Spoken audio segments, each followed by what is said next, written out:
નમસ્કાર, YNN ન્યૂઝમાં આપનું સ્વાગત છે। સમાચારમાં વાત કરીએ તો વડોદરા મહાનગરપાલિકાની મુખ્ય કચેરી ખાતે આજે તે સમયે ભારે દોડધામ મચી ગઈ જ્યારે કચેરી પરિસરમાં બોમ્બ હોવાની અફવા ફેલાઈ હતી। આ ઘટનાની ગંભીરતાને ધ્યાનમાં લઈને વડોદરા પોલીસના ઉચ્ચ અધિકારીઓ સહિત સમગ્ર વહીવટીતંત્ર તાત્કાલિક એક્શન મોડમાં આવી ગયો હતો।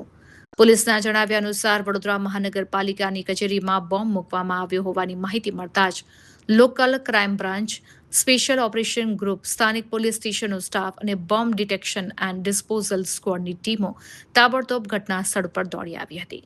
પોલીસ અધિકારીએ મીડિયા સાથેની વાતચીતમાં જણાવ્યું કે અમને વીએમસી કચેરીમાં કાર બોમ્બ મૂકવામાં આવ્યો હોવાની માહિતી મળી છે।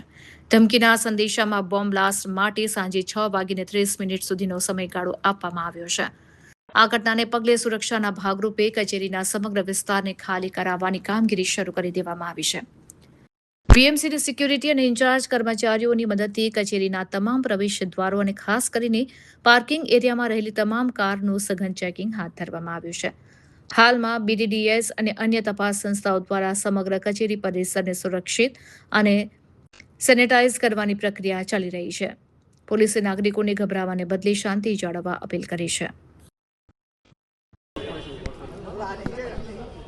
વડોદરા શહેર વીએમસી કચેરી ખાતે અત્યારે હાલ બોમ્બ થ્રેટની અફવા હોય, મેલની અંદર 3 વાગે ગાડી દ્વારા બોમ્બ મૂકવામાં આવેલ છે એવી બેસિક મેલની માહિતી મળતા અમારી સમગ્ર ટીમ એસઓજીની ટીમ, ક્રાઇમ બ્રાન્ચની ટીમ, BDDSની ટીમ, અધિકારીઓની ટીમ, લોકલ પોલીસની ટીમ એક સાથે તપાસ કરી રહી છે। વીએમસીના સિક્યોરિટી હેડ સાથે, વીએમસીના કર્મચારીઓ સાથે, એમની લોકોને સાથે લઈને કયા એરિયા છે અહીંયા બિલ્ડિંગ પ્રિમાઇસીસની પૂર્ણ ચકાસણી ચાલુ છે।